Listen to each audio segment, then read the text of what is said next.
Here we go to the fifth inning, game three. Randy Arozarena on the first pitch, sends it deep into left, and there goes another one for Arozarena.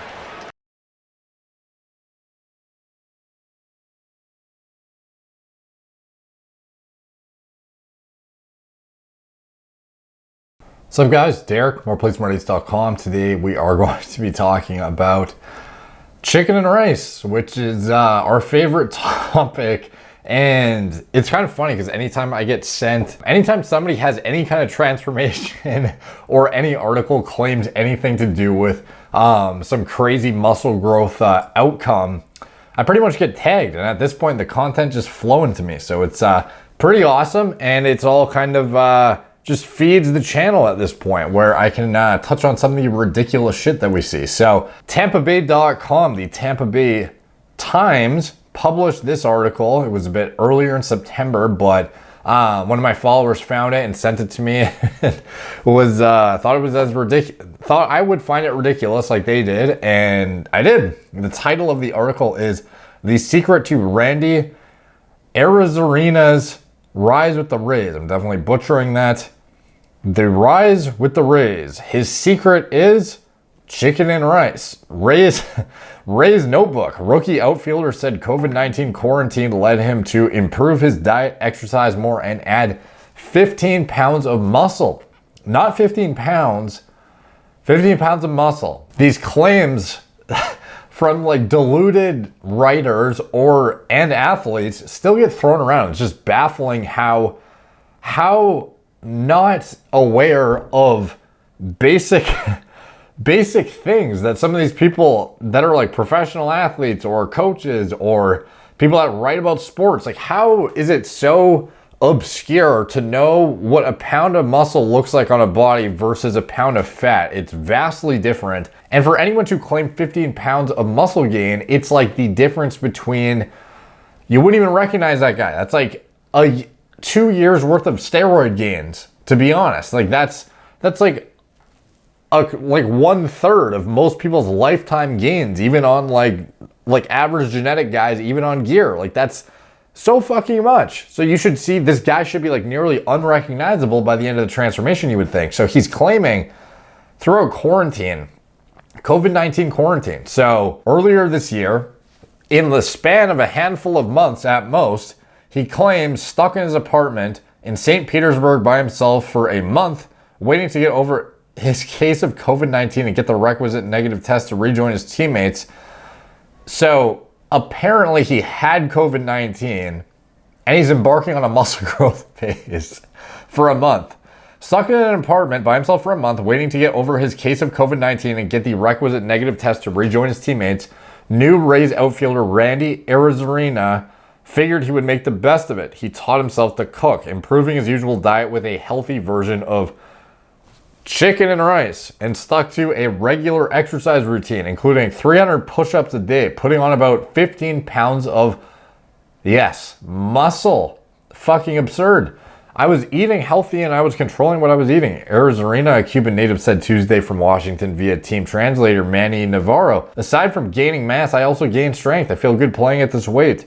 197 pounds over a 5'11" frame. So he went from presumably 182 pounds to 197 of all lean tissue. No fat, just pure muscle. He certainly has been playing well, hitting his way into Tuesday's lineup and against natural, blah, blah, blah, blah, all this stuff. He's tough to get out of the lineup and get out and blah, blah, blah, blah. Anyway, this guy's killing it this year, and apparently he gained 15 pounds of muscle while being infected with COVID-19 over the span of 1 month. Supposedly doing 300 push-ups a day and whatever the rest of a regular exercise routine is.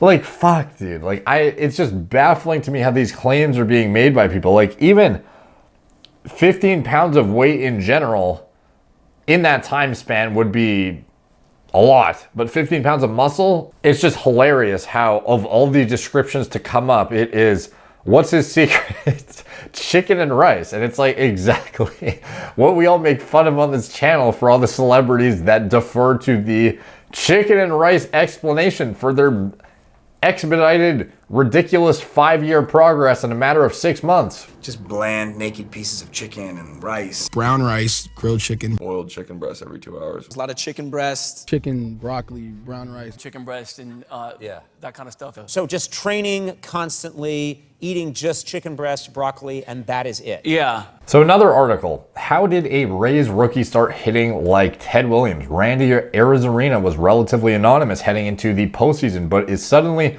one of the hottest players in baseball. Looking at his season, maybe that shouldn't be so shocking. Turn off your P90X videos. Stop blending protein shakes. Throw away that Bowflex machine you bought on sale last Friday. All you need to become a superstar athlete is basic meals of chicken and rice and 300 push-ups per day. That's the lesson of Randy Arozarena, a rookie outfielder for the Tampa Bay Rays who has transformed into a right-handed Ted Williams over the course of mere weeks. Before late August, he wasn't even on Tampa's depth chart. Now, he's the number 3 hitter most responsible for tormenting the Yankees as the Rays have taken a 2-1 lead in this division series. So this was yesterday, this article was published. Arozarena wasn't a particularly popular player before the series. When I included him on a list of key players who had missed most of the regular season games between the Rays and Yankees, my blah, blah, blah, blah. Arozarena collected 20 at-bats for the Cardinals last season before transferring to Tampa Bay in an offseason trade.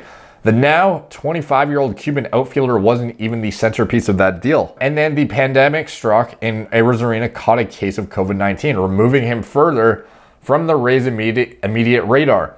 He didn't debut until August 30th this season and initially spent time as a platoon hitter who rarely played a full game, but Arozarena spent his time off growing strong thanks to the aforementioned protein and carbs diet and simple exercise regimen. He says he added about 15 pounds of muscle and apparently several hundred points of OPS. It wasn't long before Arozarena, who hit, and then all of his stats here, he's in the starting lineup now, ranked 6th in park adjusted performance at the plate, blah, blah, blah. He hit 44% of his batted balls and at least 95 miles per hour, and he whacked 7 home runs in a month after never hitting more than 15 in any minor league season. So these statistics are pretty impressive. Going to Twitter, October 7th, 2020. At MLB Network, time to steroid test Randy Arozarena. 15 pounds of muscle added during quarantine? No way. At Yankees, at Rays Baseball. Going to Joe Vasile. Scientifically speaking, the only way Randy Arozarena actually gained 15 pounds of muscle in a month is on steroids. He might have gained 15 pounds in a month, but it definitely wasn't all muscle. Even gaining a half pound a day is fucking difficult, dude. Like, let alone if it was muscle, it's physically impossible, even if you were on every steroid on fucking planet Earth at a massive dosage. And yet, he still claims it. And a fucking pro athlete. Like, come on, dude. How, I don't get I've already touched on how baffling this shit is that I see this over and over again. Do not care what anyone says. Randy Arozarena is absolutely on steroids. Dude went from a twig to hitting the covers off the ball practically overnight. Not only that, his shoulders are disproportionately larger than his waist. This guy, looser your team. Ha ha ha ha. The fuck? Randy Arozarena has to be taking steroids. So Randy Arozarena is on steroids, huh? So there's a lot of skeptics around this right now, and they were all posted in the past couple days after this article came out, I guess, on or this is actually before the ringer.com article. So people are just flying in and figuring it out on their own, trying to see what the probability is that he's using. It seems like a lot of people are pretty damn set that he's probably on gear. So how easy would it be to get away with gear in the MLB? A couple of people have been caught in the past year that are worth noting. I want to bring up the Astros Francis Martis suspension. I don't know if that's how you pronounce it, but that was his second positive PED test, and he was a right-handed pitcher that got suspended for 162 games after testing positive for boldenone, which is interesting because of all the compounds to get tested positive for, it's like, well, actually here, he was suspended in March 2019 following a positive test for Clomid, a women's fertility drug. And he also tested positive in 2017 for boldenone. So just kind of interesting the choices that people make, like especially using something that has very obvious metabolites that are going to get picked up easily through gas chromatography with mass spectrometry. Like, why the fuck would you be using stuff like that? Especially something like boldenone. I'm sure you're not using boldenone base. You're probably using a ester that is traditionally attached to it, like in the underground market where you're probably getting your shit. So would you be using what is probably a long ester, probably one of the longest ester steroids traditionally available through boldenone undeslinate? Like unless he's using like literal just bold base, which I doubt he was doing if he got caught, that was a horrible decision. It's like one of the longest acting and detectable compounds there is. And then obviously he must have been in the middle of a PCT or just finished it, and because he had metabolites tested for clomid in 2019. And it's like, the thing with the MLB, it's like you must be literally, I would think if you're going to test positive for a synthetic anabolic androgenic steroid, like you must be just have a moron advising you, because there is a very obvious time frame for when you can be tested. There is like they actually tell you the time frame where you're not going to be tested throughout the year. So as far as how they test, it's administered via scientifically validated urine test. Each player is tested upon reporting to spring training. So you like literally know when it's going to happen. All players will be selected for an additional unannounced urine specimen collection during the season on a randomly selected date.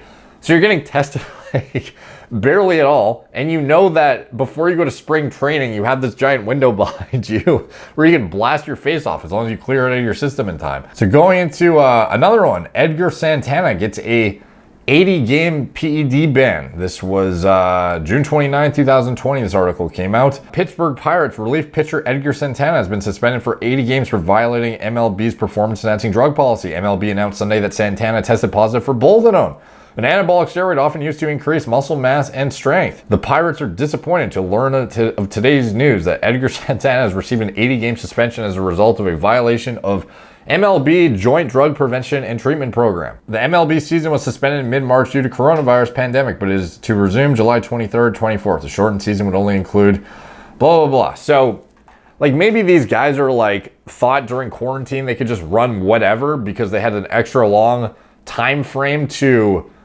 take stuff, as opposed to like pre-training, and that, which is their normal window of time where they obviously know they can get away with whatever they want. But it's like, if you can't even predict what that you should not be using, if you don't know the pharmacodynamics of something like boldenone and predict when it's going to be cleared out of your system in time, and you're like subjecting yourself to GCMS metabolite testing, and you literally, if you test positive for this, you're basically an idiot. Like that's, or you were not proactively preparing for these tests, and your compound selection was horrible. So, especially the ester attached probably too. So it's just baffling to me that some of this stuff happens. So as far as the MLB testing, there are a couple of things that are good about it, which I'm going to get into shortly. But as far as the frequency of when it's done and how stringent it really is, it's kind of laughable how obvious of a window you have for doing whatever you want before spring training or whatever. And when you get into this guy's physique, before I delve into the actual testing again, let's look at his physique from, this is his page, his Instagram page.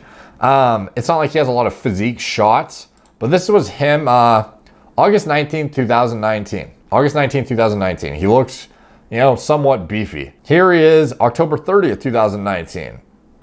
A less flattering angle. His arm isn't pressed up against his side.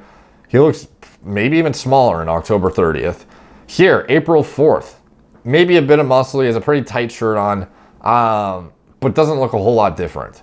Here he is, March 30th. Does he look bigger than he did in August 19th, 2019? No, he doesn't. Like, to me, not at all. Here, August 14th, the most recent shot. Does he look bigger here than he did almost exactly a year ago to date, even though he's packed on 15 pounds of muscle with his chicken and broccoli, and his chicken and rice diet. I almost said broccoli, but he didn't mention broccoli. That's a major key, did not mention the broccoli. So no, I don't think he even, I would be surprised if he even gained 15 permanent pounds and it wasn't just like artificially inflated weight from eating a high volume of food potentially and sitting around with COVID. I don't really know, but like in August 19th, you could argue he looks bigger in his uniform here than he does now in August 14th, 2020, when he has 15 pounds more muscle in his frame. So as far as if he's using PEDs or not, I don't think his physique looks significantly different at all. So, you know, you might argue that it was totally natural. Like his progression looks natural to me. As far as the window of opportunity to dope in the MLB though, one thing that is interesting, like I mentioned about the barely being tested, you're tested during spring training. You get one additional unannounced urine specimen collection during the season on a randomly selected date. When you're tested, the procedure is players and the collector must instruct the player to return in an hour, during which he can only drink 15 ounces of fluid in a sealed container certified by the collector.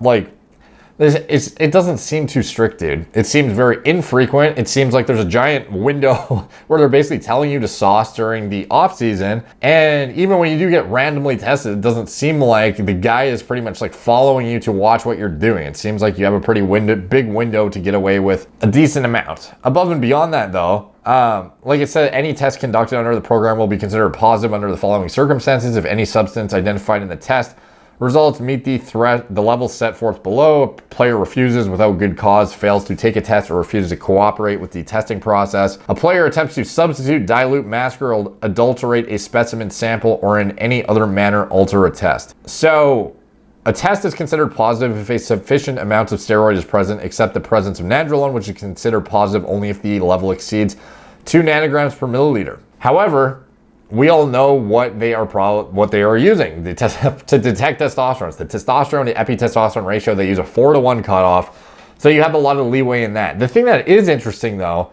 is what the MLB deployed in more recent years. So what they actually had prior to, what was it? 2014, they actually instituted a new rule where every single year, at least one specimen from every player will have carbon isotope mass spectrometry performed on it to detect exogenous testosterone. So this is the test that is used typically when you trip a testosterone to epitestosterone ratio. This is the thing we always talk about as far as skirting around the T to epi-T ratio and how much test you can get away with, and how the ratio has way too much leeway where you can get away with using exogenous testosterone and basically get around the test just by microdosing. If you're randomly tested with carbon isotope mass spectrometry, if you're randomly tested with carbon isotope mass spectrometry though once a year, if it is indeed random, that is pretty interesting, because that would otherwise basically prevent anyone who doesn't have access to a pretty decent chemistry hookup with cholesterol-derived testosterone. Anyone who has plant tissue-derived testosterone would end up popping on the carbon isotope ratio test. So apparently, since that rule was instituted, 28 players have been suspended for performance-enhancing drugs. In the 9 years previous, 53 were suspended. So does that mean less people are trying to use gear now and other people are getting away with it more before, or more people are using gear now or before? Like, it's kind of hard to say, but I mean, when you look at the past positive test results, no one's really testing positive for testosterone. When you go through the positive test results in the MLB, like, you can actually go look at all of the positive test results after that was deployed. And since 2014, people have been testing positive for amphetamines, Winstrol, ipamorelin, boldenone, a lot of boldenones, clostebol, one person tested positive for testosterone, clenbuterol, nandrolone, EPO, GHRP2, ostarine, Winstrol, boldenone. There's only like one guy testing positive for testosterone since the carbon isotope random testing was implemented. How random is that really? And frankly, how many of these guys have access to the chemistry hookups to actually get testosterone that can trick a carbon isotope ratio test?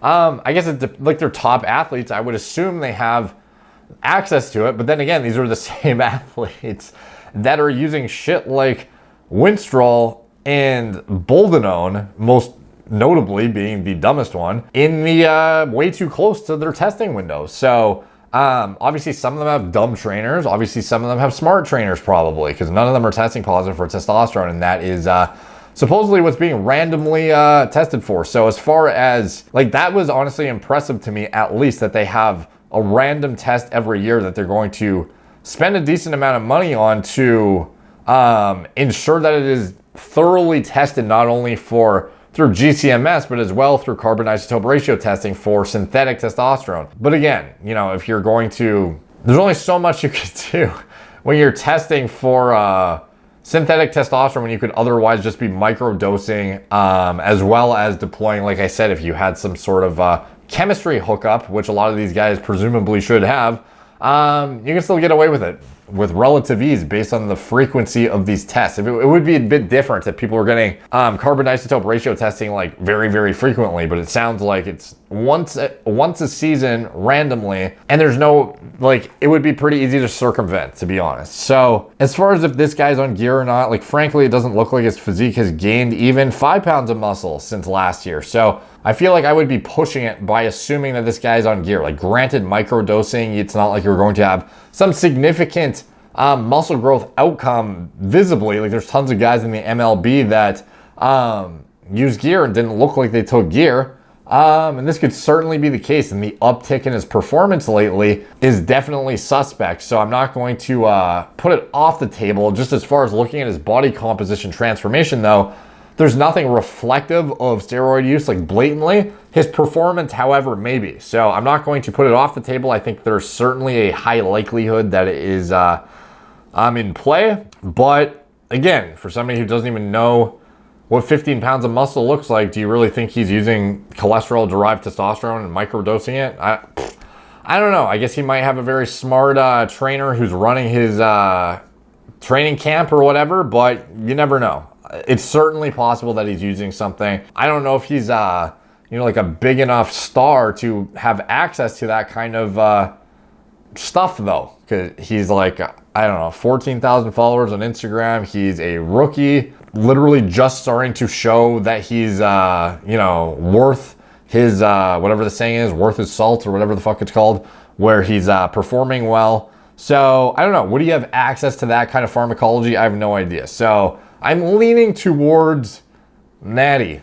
I'm leaning towards it just based on the relative lack of body composition changes, the far-fetched statements about muscle growth, and the fact that I doubt he would be the one, like, who has access to like, high-tier pharmacology connections when there's guys that are, like, more vetted than him that have been caught previously with, like, stupid choices of synthetic anabolic agents. So I guess we'll see as time goes on, but I have yet to see this guy's physique really represent anything notable in terms of, steroid use compared to his last season. But I guess time will tell, and let's see how his performance goes moving forward, and maybe we'll revisit the topic. Let me know what you guys think in the comments down below. Is he on gear? Is he natty? Any and all comments help the algorithm, so they're much appreciated. If you want to check out my deep dives into bodybuilding pharmacology, you can sign up to the newsletter. It's the first link in the description below. You're not going to get sent those unless you sign up for that. If you want to support the channel, you can check out anything I'm associated with in the video description below. My TRT clinic, as well as Gorilla Mind, Gorilla Mode, my turnkey pre-workout formulas, and anything else I'm associated with. Like and comment. I think I already said that for the algorithm. Follow me on Instagram at moreplates_more_dates. I'm on Facebook too, Snapchat, Twitter, BitChute, TikTok, Apple Podcasts. If you want to listen on audio, you don't want to burn through your data at the gym or driving or whatever, the podcast is great for that. So check it out. Thank you guys for watching. Talk to you soon.